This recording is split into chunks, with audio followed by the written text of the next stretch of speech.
صلاة الله سلام الله على طه رسول الله صلاة الله سلام الله. The last major holdout on LGBT is the Muslim world. And the powers that be in the West are asking one question: how do we get Muslims to accept homosexuality and the gay and trans lifestyle? The answer to this question is clear for them because they have used a strategy to get America and Europe to accept LGBT. Two gay media strategists, Marshall Kirk and Hunter Madsen, developed a 6-point plan for what they called overhauling straight America. This strategy they published in 1987 and was later developed into a larger book called After the Ball. The purpose of this strategy was to mainstream LGBT. And the strategy was so successful that within 20 years, they were able to turn a deeply conservative Christian country, the United States, into a country that celebrates openly every aspect of the LGBT ideology. Now we see this same exact strategy with some slight modifications being used on the Muslim world. And if we allow this strategy to play out and be executed, then it's likely that the Muslim world will adopt and celebrate LGBT even faster than it was accepted in the West. So what are the components of this 6-point plan? Point number 1, talk about gays and homosexuality as much as possible, as loudly as possible. The goal is to desensitize.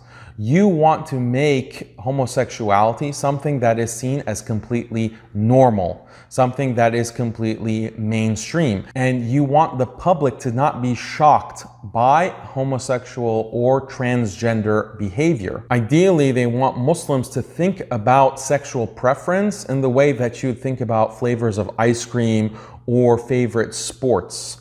I like chocolate, she likes ice cream. I like cricket, he likes football. I'm heterosexual, she's homosexual.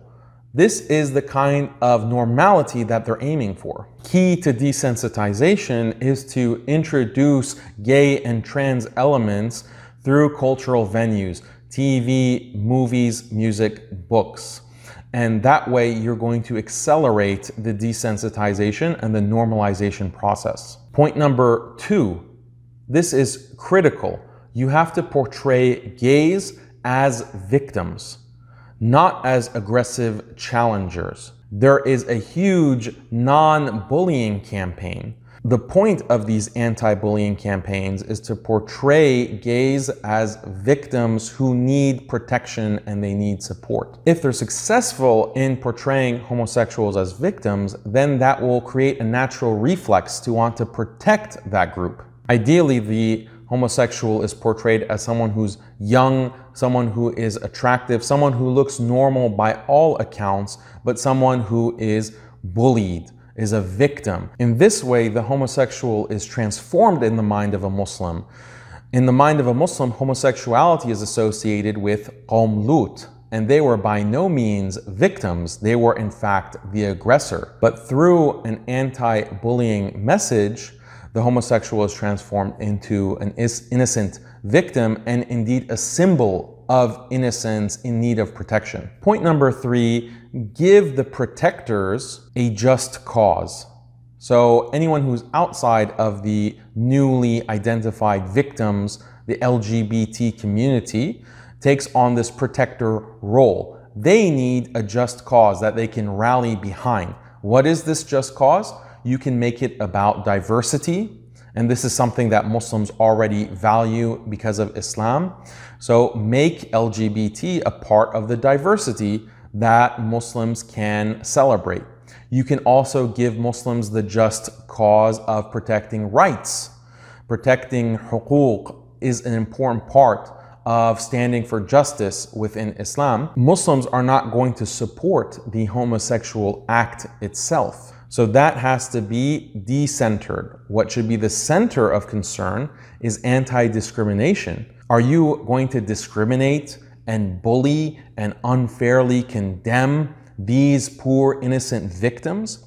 That's the narrative that needs to be propagated throughout the Muslim world. By focusing on anti-discrimination, no longer is homosexuality about men penetrating each other's rectums in a kind of sexual fetish.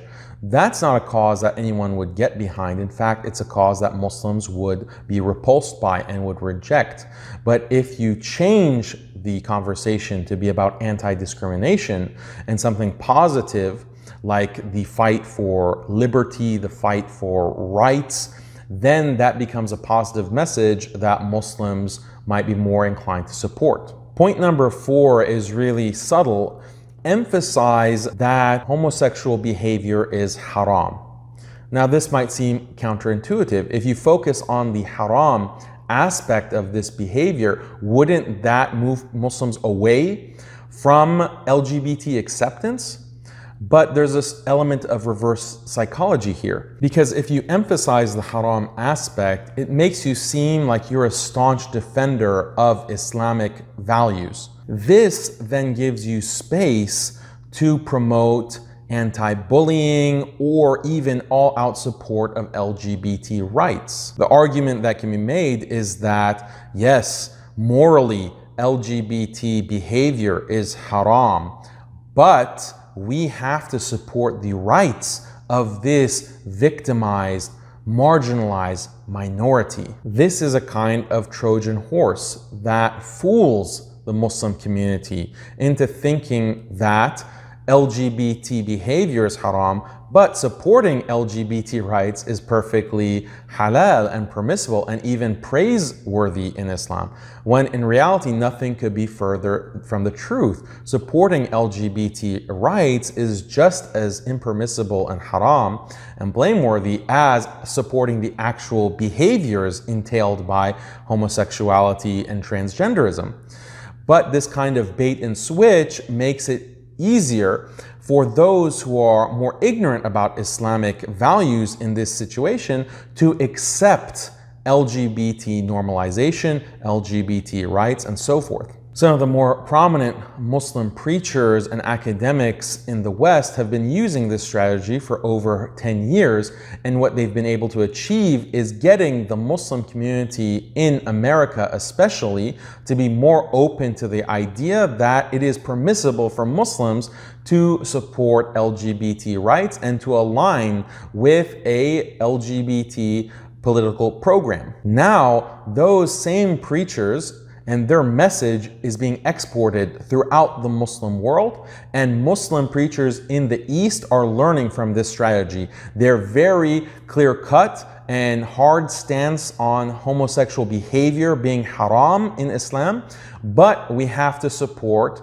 LGBT rights. This idea is slowly starting to creep into mainstream Islamic Orthodox discourse. Point number 5, make the victimizer look bad.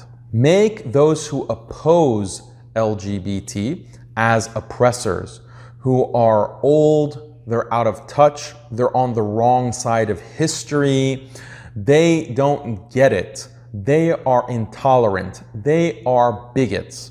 This is an important part of this victimized oppressor dynamic that is the framing of the entire LGBT proliferation movement that you want to create in the Muslim world. If this marketing campaign is successful, then the average Muslim will not want to associate with anyone who is anti-LGBT or in any way opposes that program. At first, this will create a culture of silence where the average Muslim doesn't want to risk speaking out and looking like a bigot or being accused of intolerance. Eventually, that culture of silence will allow the full LGBT program to get into full swing. Point number 6 is taking a step-by-step strategy for legal reform.